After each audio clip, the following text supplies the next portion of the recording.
En 1949, Jorge Luis Borges publicó uno de los cuentos más perturbadores que escribió, El Inmortal.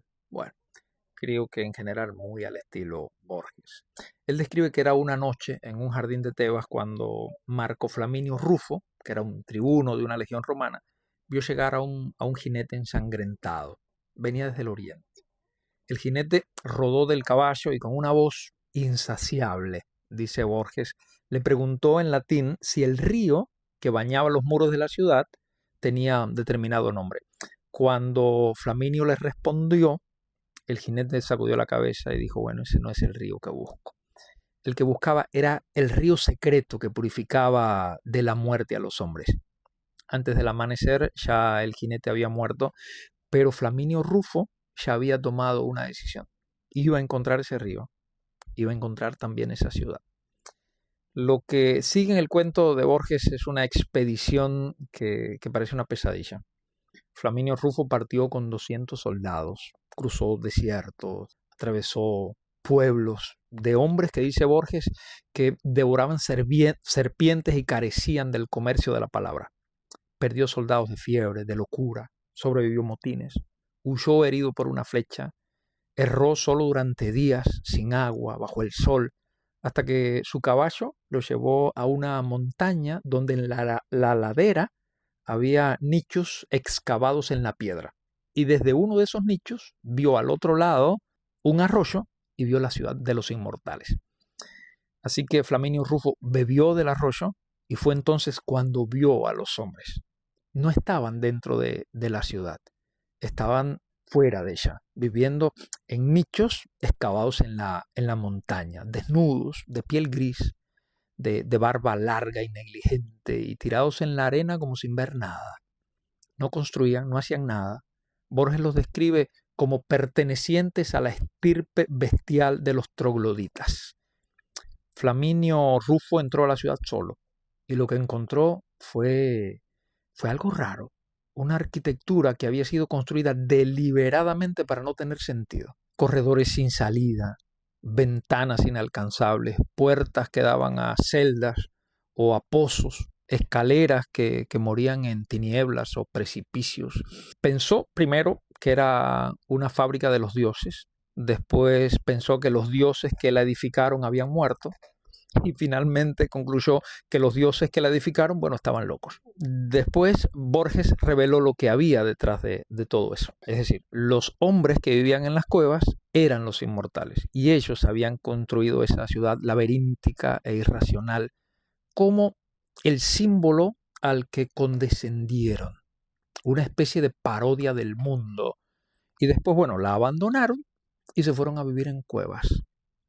Borges describe que ellos, juzgando que toda empresa es vana, determinaron vivir en el pensamiento, en la pura especulación, absortos, casi sin percibir el mundo físico. Uno de estos hombres había seguido a Flaminio Rufo como un perro desde que salió de la ciudad. Vivía tirado en la arena, trazando y borrando signos sin sentido. Flaminio Rufo intentó durante meses enseñarle a hablar, sin resultado, hasta que una mañana llovió con lentitud poderosa sobre el desierto y ese hombre comenzó a llorar y balbuceó algunas palabras. Ese hombre era Homero.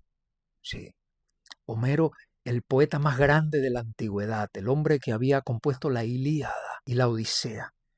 Llevaba siglos tirado en la arena, sin hablar, sin escribir, según Borges, sin hacer nada. Y cuando finalmente habló, fue para citarse a sí mismo como si recordara algo que había hecho otra persona. Borges construyó ahí, creo, la idea más perturbadora de todo el cuento, que cuando el tiempo es infinito, nada tiene consecuencias reales. Borges lo escribe como nada puede ocurrir una sola vez. Nada es precisamente precario.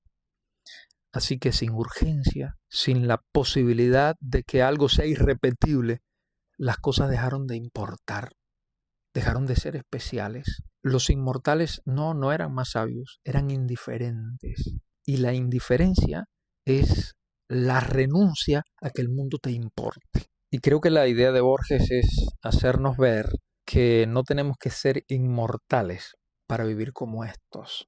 El que posterga indefinidamente lo que sabe que tiene que hacer, asumiendo que siempre habrá tiempo. El que no termina lo que empieza porque el próximo intento siempre le va a parecer más prometedor. El que no dice lo que necesita decir porque supone que la persona va a seguir estando allí para siempre. El que no empieza un negocio, el que no escribe el libro, el que no tiene la conversación, el que no da el paso que tiene que dar, porque en algún momento inexacto en el futuro las condiciones van a ser mejores. Y esa es la inmortalidad cotidiana, no la del Río de Borges, la del aplazamiento permanente como una manera, como una forma de vivir. Y el problema no es la pereza, el problema es actuar como si el tiempo fuera un recurso renovable, cuando en realidad es el único recurso que definitivamente no lo es. Si vos recordás a Séneca en sus cartas a Lucilio, él le escribió a su amigo con una urgencia que atraviesa 2000 años de historia. Recoge, le dice, recoge y guarda el tiempo que hasta ahora te era arrebatado o se te escapaba o caía en el olvido. Convéncete de que es como yo te digo. Algunos momentos nos son arrancados, otros nos son robados y otros se nos escurren de entre los dedos.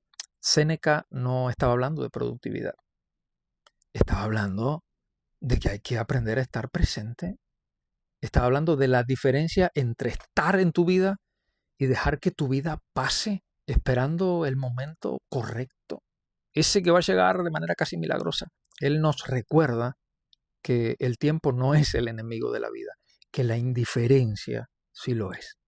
Y ahora volvamos al cuento, porque el final que Borges construyó creo que es el más preciso de todo el relato. Marco Flaminio Rufo pasó siglos recorriendo el mundo como inmortal. Y un día, en un puerto de la costa eritrea, bajó de un barco y vio agua clara y la probó como por costumbre. Pero al subir, pasó cerca de un árbol con espinas y le laceró la mano. Borges describe que el inusitado dolor le pareció muy vivo y que él, incrédulo, silencioso y feliz, contempló la preciosa formación de una lenta gota de sangre. De nuevo soy inmortal, repitió. De nuevo me parezco a todos los hombres.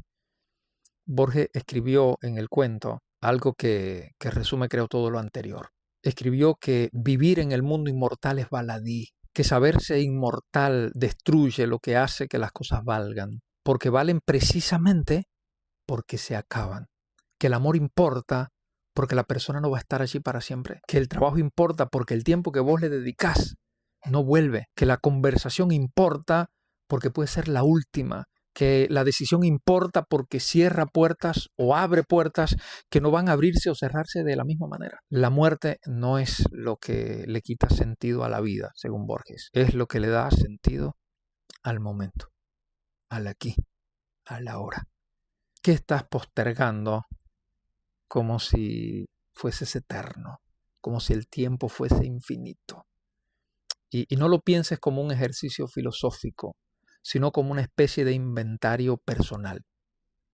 Hay algo que vos sabés que tenés que hacer, que tenés que decir, que empezar o terminar, y lo venís postergando, esperando el momento oportuno. Quizás esa postergación te está convirtiendo en uno de los personajes del cuento de Borges. Flaminio Rufo buscó la inmortalidad cruzando desiertos.